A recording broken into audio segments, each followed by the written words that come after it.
அவங்க ஆபாச உடை போட்டாங்க, ஏன்னு கேட்டோம்.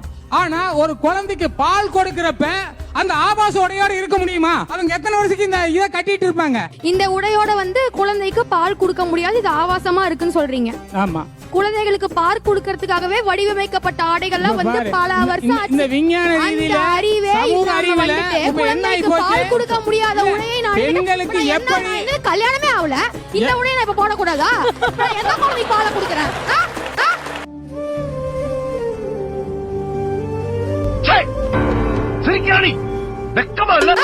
இது சரி தப்புன்றதை தாண்டி அவருக்கு உங்க அப்பா வயசு இருக்கும். எனக்கு தெரிஞ்சு நீ படிக்கிறேன்னு தெரியல. படிக்கிற எந்த பொண்ணுக்குமே மேடை நாகரிகம் இல்ல சபை நாகரிகம் வயசுக்கு மரியாதை கொடுக்க முதல்ல தெரியும். என்ன உனக்கு அந்த அறிவே இல்ல போல. அறிவு இல்லாம ஒரு டெலிவிஷன்ல கோடிக்கணக்கான மக்கள் பார்க்கக்கூடிய ஒரு ஷோல ஒரு வயசுக்கு பெரியவங்களை தான் அப்பா வயசு இருக்கக்கூடிய ஒருத்தரை எப்படி பேசுறன்ற ஒரு அணுகுமுறையே இல்லாம அவ்வளவு கேவலமா பேசுறேன்னா எனக்கு தெரிஞ்சு உனக்கு அந்த அறிவே இல்லதான் எனக்கு தோணுது. ஏன்னா அவரோட பசங்க அவங்க ஒய்ஃப் இல்ல அவங்க ரிலேட்டிவ்ஸ் எல்லாம் பார்த்து அவர் எவ்வளவு இன்சல்டிங்கா இருக்கும்னு நினைச்சாலே நமக்கு கஷ்டமா இருக்கு. இதே போல அந்த பொண்ணை பார்த்து ஒரு அறிவு இருக்கான்னு கேட்டிருந்தாக்கா ஏதாவது சும்மா வந்திருப்பாங்க, ஐயோ ஒரு பெண்ணை போய் இப்படி பேசுறான், ஐயோ பொண்ணை போய் இப்படி பேசுறானே, தப்பு தப்பு தப்பு தப்பு தப்பு சொல்லி அவரை போட்டு நோ பண்ணிருப்பாங்க, செஞ்சிருப்பாங்க வச்சு. ஏன்னா ஒரு பெண் அவங்க என்ன வேணா பேசலாம், ஆனா அவங்கள எதுவும் பேசிடக்கூடாது. அவரு அவர் பொதுவா நாளைக்கு மேரேஜ் ஆயிடுச்சுன்னா குழந்தைங்களுக்கு இந்த ஆபாச துணியோட நீங்க பால் குடிப்பீங்கன்னு சொல்லிட்டு அவர் ஒரு பொதுவா தான் கேட்டாரு. ஆனா அதுக்கு இந்த அம்மா என்ன பண்றாங்கன்னா அவரே பாடி ஷேமிங் பண்றாங்க. இந்த ட்ரெஸ்ஸே போட முடியுமா நீங்க கல்யாணத்துக்கு அப்புறம்? பேண்ட் கீழ விழுந்துறாது, பேண்ட் கீழ விழுந்துறாது, சட்டை லூஸ் ஆயிராது.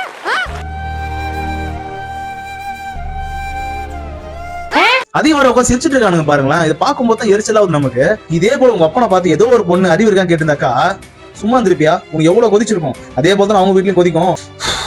பொதுவா தான் பேசுறேன். வயசுக்கு மரியாதை கொடுக்கணும். பெண்களோ ஆண்களோ யாரா இருந்தாலுமே அவங்க வயசுக்கு மரியாதை கொடுக்கணும். இந்த ஷோவை பார்த்து அவங்க பேரண்ட்ஸ் செம்மையா பேசிட்டோமா, தைரியமா பேசிட்டோமா, பிரமாதம் அப்படி சொல்லியிருந்தீங்கன்னாக்கா சத்தியமா சொல்றேன் நீங்க கேவலமா வளர்த்துருக்கீங்க. அதுவும் எந்த இடத்துல என்ன பேசணும் தெரிஞ்சுக்கிட்டு பேசணும். கொஞ்சம் அறிவோட பேசணும், அறிவோட பேசணும். அறிவு அறிவு உங்க வீட்டுல கேட்டாலும் ஆட்டு மூலையை வாங்கி சாப்பிட்டு நல்லா அறிவு வளரும். சரியா? நான் ஏன் இப்படி பேசுறேன்னா மரியாதை தெரியாது உங்களுக்கு, மரியாதை கொடுக்கூடாதுன்ற பாலிசி என்னோடது. அதனாலதான் இதே போல இந்த அம்மா மட்டும் நீ நான் சொல்ல பேசிருக்கணும். ஓகே எனக்கு தீச்சு விட்டுருப்பாரு. நல்லா